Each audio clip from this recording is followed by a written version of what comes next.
去年の年末、日本中を揺るがすニュースが飛び込んできた。罪を犯し保釈後も日本国内で監視されていたはずのカルロス・ゴーンがいつの間にか日本を脱出し、海外へ逃亡したというのだ。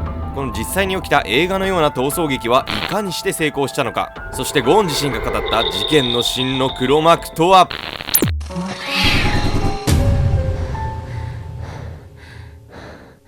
はい、どうもアルゴメトリのケンちゃんです。ヤミコです。本日ご紹介するのは今世間を大きく騒がせているカルロス・ゴーン逃亡事件です。いや、めちゃくちゃ最近の記者はね、いきなりめっちゃニュース出てるからさ、海外に逃亡したっていうのは分かるんだけど、いまいち何起きてるか分かんないよね、これ。確かにカルロス・ゴーンが一体なぜ逃げたのかっていうところと、どうやって逃げたのかっていうところを重点に紹介していきたいと思います。保釈され日本国内で監視下に置かれていたはずのカルロス・ゴーン、その後中東のレバノン共和国に向けて日本を脱出。その驚きの手口とは。カルロス・ゴーン日本脱出計画。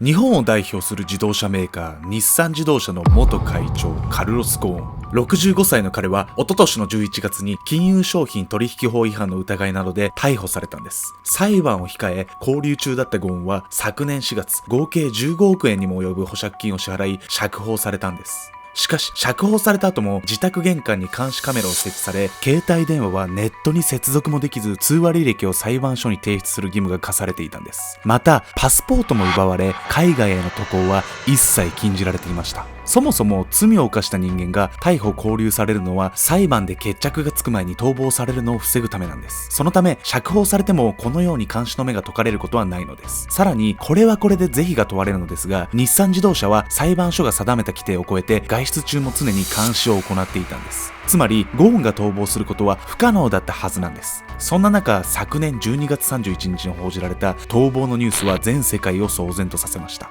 カルロス・ゴーンが日本を脱出し、中東のレバノン共和国に移動していたというのです。いや、監視してたのになんでそんないきなり遠いとこいんのよ。びっくりするわ。これね、ゴーンさん、すごいんですよ。実は、味方を2人つけてある方法でね脱出したんですよ。いとこから出てきたその2人。いとこです。いとこ嘘です。それこういうのよくない。どんな顔してんのいとこは。いとこ眉毛らへんあんたゴンに似てるわ。やめてよもう。なんでもう。そもそもこのカルロス・ゴーンは今では悪者扱いされているんですが、実はものすごい人物なんです。彼の幼少期に遡ってご紹介します。希代の傑物カルロス・ゴーン。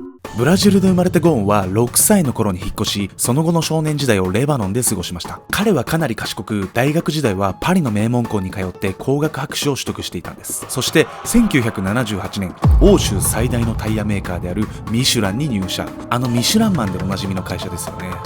ゴーンはミシュランで瞬く間に頭角を現します。まずは工場長、そして研究開発チームのチーフに抜擢され、30歳になる頃には南米ミシュランの最高執行責任者 COO、 さらにミシュランの北米事業部の最高経営責任者 CEO にまで上り詰めたのです。彼がこんなに活躍できたのは様々な土地で暮らし、多様な価値観に触れてきたからだと言われています。マルチリンガルで6カ国語をも使いこなすことができたゴーンの座右の銘は、人は多様性から学び、そして共通性に安らぎを感じるというものだったんです。そんなゴーンは1996年、世界有数の自動車製造会社であるフランスのルノーに副社長としてヘッドハンティングされます。そしてここでもすぐさま結果を出します。当時ルノーは赤字だったんですが、経費を削減するということにおいては剛腕を発揮し、数年で黒字に成長させたのです。その後1999年、ルノーは日産と資本提携し、ゴーンは日産の COO にも就任することになります。アメリカのフォーブス誌では自動車産業において最も働く男とも評されており、このように活躍し続けたカルロス・ゴーンはルノー、日産自動車、さらには日産が買収した三菱自動車工業の会長も歴任しました。そんなゴーンの年収はなんと約20億円もあったと言われています。いやいや、めちゃくちゃとんでもない男ね、この子。なんで笑ってんの？すごいじゃん、20億よ。20億？いや、20億、いや、あんたのことじゃないね。殺すぞお前。乾杯。いやいや、20億なんてすごすぎるわよ、ほんとに。羨ましいっすよ、今ではね、このニュースを見るだけだと犯罪者っていうことの印象しか与えられないんですが、そもそもはね、非常に優秀なビジネスマンだったわけなんですよね。そうね、ほんとそうよ。転落の序章。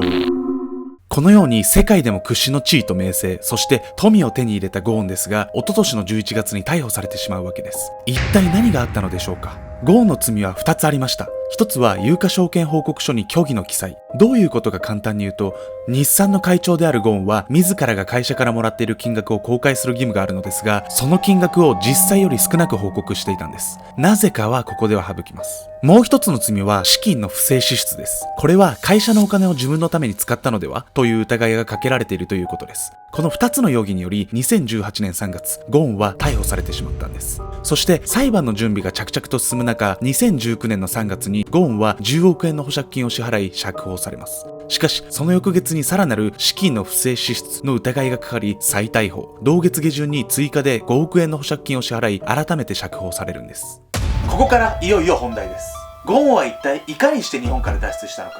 ポイントは協力者の存在と意外な作戦だったんです。逃亡の手段。釈放されたゴーンは裁判所の定めた規定により監視されていました。家の入り口に監視カメラ、携帯はネットにつながらず通話履歴や裁判所に提出、さらにパスポートも奪われるなどなど、あらゆる手段でゴーンの逃亡を防ぐ策が講じられていたんです。この監視体制かなり厳重だなと思うかもしれませんが、実は過去にこの監視から逃亡した例があるくらい監視レベルは低いんです。裁判所が定めた監視体制ではゴーンの外出時の行動を全て把握することはできません。それを危険だと判断し、追加で警備会社を手配した者たちがいました。被害者である日産だったんです。彼らの判断はゴーンを逃亡させないためとしては有効だったのですが、同時にかなりリスクが高くもありました。なぜならそのような監視は裁判所の定めた保釈条件の中に入っていなかったからです。ゴーンはその穴をついたんです。日産の監視は人権を無視していると主張したんです。結局それにより日産の監視は解除されることになりました。引き続き裁判所が定めた規定通りの監視は行われるんですが、その非常に甘い監視体制が命取りになったんです。なんとゴーンは日産の監視が解除されたまさにその日に逃亡を行ったんです。実際にどのような逃亡を行ったのでしょうか。ゴーンはまず協力者を2人募りました。彼らはそれぞれアメリカとレバノンの警備会社に勤務している人物。特にそのうちの1人マイケル・テイラーという男はグリーンベレーというアメリカ陸軍特殊部隊に所属していた人物で、任務の中で人質を逃がすということを経験してきたため逃亡のプロと呼ばれるほどの人物だったんです。この2人の協力者と作戦を練ったゴーン。しかし海外に逃亡するためには2つの障壁が立ちはだかっていたんです。1つ目の障壁は自宅の入り口の監視カメラです。ただの外出程度なら怪しまれることはないんですが、長時間帰宅しなければ不審がられ捜索される危険性があります。そして2つ目の障壁が空港の税関です。これを突破するのはかなり難易度が高いんです。そもそもゴーンは保釈時にパスポートを没収されています。この2つの難関をゴーンは見事1つのアイデアで切り抜けます。そのアイデアとは荷物の中に隠れることだったんです。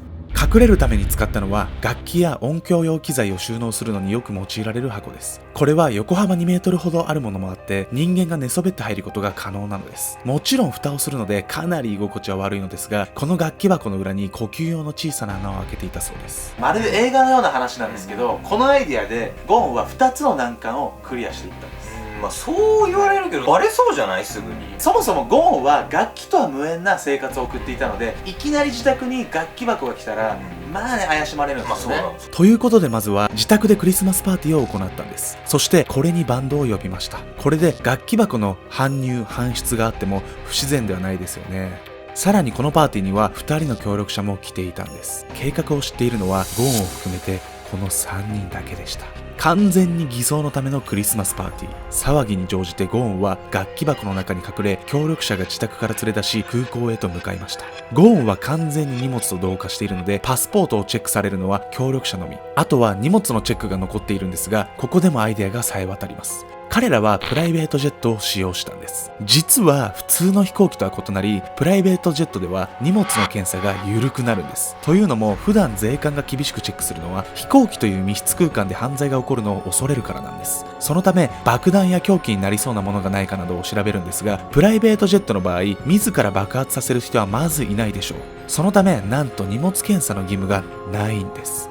この日おそらく X 線検査ぐらいは行われたでしょうが、ゴーンが隠れている楽器箱は通常の X 線検査を通れるサイズではないので、簡単な金属探知のみしか行われなかったんです。こうしてゴーンは全く怪しまれることもなく簡単に逃亡できてしまったんです。そして彼はついにレバノンにたどり着きます。しかし問題はもう一つあるはずです。それは結局レバノンで逮捕されて日本に連れ戻されるのではないかということです。ですが実はレバノンは条約としてこういった容疑者の身柄引き渡しを認めていません。つまりゴーンはレバノンでは完全に自由の身となったんです。さらにレバノンはゴーンが少年時代を過ごした国、そのためゴーンは犯罪者ではなく立身出世して祖国に帰ってきた英雄として扱われているそうなんです。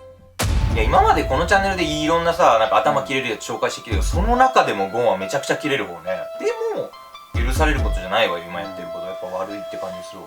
甘い何いきなり偉そうに。実はね、ゴーンは悪くないっていう見方もあるんです。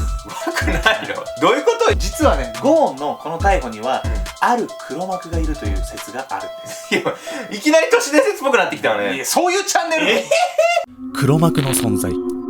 先日ゴーンはレバノンで記者会見を行いました。そこで彼が主張していたのは自分は潔白であるということだったんです。そう、ゴーンはある人間たちにはめられたというんです。その正体は彼の勤めていた日産自動車だったんです。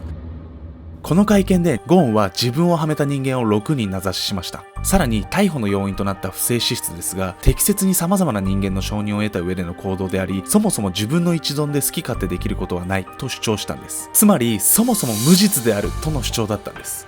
では日産は何のためにゴーンをはめたというのでしょうか。この動画の冒頭で日産自動車はフランスの自動車製造会社ルノーと資本提携をしたという歴史をお伝えしました。日産側はルノーを追い出したかったからなのではないか、そのためルノーの象徴でもあるゴーンを失脚させようとしたのではないか、そのように考えられているんです。そしてゴーンはこの陰謀には日本政府のある人物も関わっていると断言したんです。しかしその人物はレバノン政府にも圧力をかけられるほどの強大な権力を持っており、さすがのゴーンも名前を公表することは叶いませんでした。先日の記者会見はこういった内容で終わってしまったのですが、会見の最後ゴーンは近日中には詳細な証拠を持ってくると発言したんです。何が真実で何が嘘なのか未だに正解が見えてこないこの事件、今後さらに大きな真実が明らかになっていくのでしょうか。我々人類はどのようにして誕生したか、あなたはご存知だろうか。猿から進化したのか、はたまた神によって作り出されたのか。もしそのどちらでもなく謎の宇宙人によって作られたものだとしたら、にわかりが信じられないこの宇宙人起源説の真相に迫る。ゴーンが生まれた国覚えてる？